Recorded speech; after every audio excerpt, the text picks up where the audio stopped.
Ready start. 1950 सालापर्यंत भारतात 4.5 लाख तेलाच्या घाण्या होत्या. या घाण्याद्वारे भारतात सर्वत्र शुद्ध तेल मिळत होते.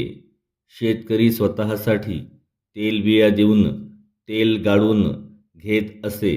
तसेच घाणीवाले तेलबिया खरेदी करून तेल व पेंड विकत असत.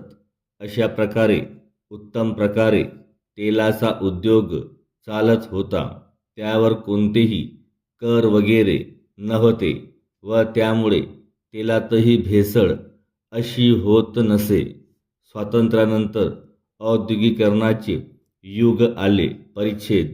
पंचवार्षिक योजनांप्रमाणे कामे होऊन मोठमोठे उद्योग स्थापन झाले.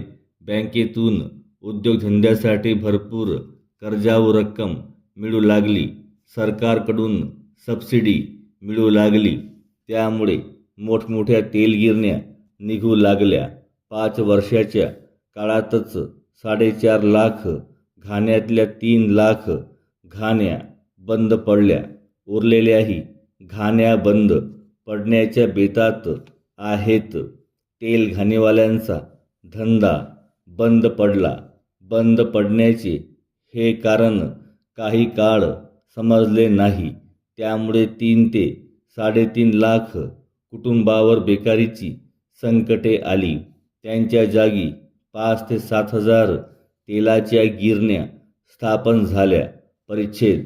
भारतात 16,000 एक्सपेलर मशिने गिरणीत बसविली. त्यांच्याद्वारे तेल काढले जाते. भारताचे तेलबियाचे उत्पादन 130 लाख टन आहे. दरवर्षी अंदाजे 2,000 कोटी रुपयांचा तेलाचा धंदा होतो. तरीसुद्धा प्रजेला भेसळ झालेले तेल खावे लागते.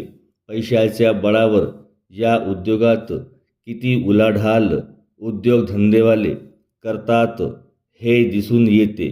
घाणीवाल्यांना सरकारने कोणतीही मदत केली नाही.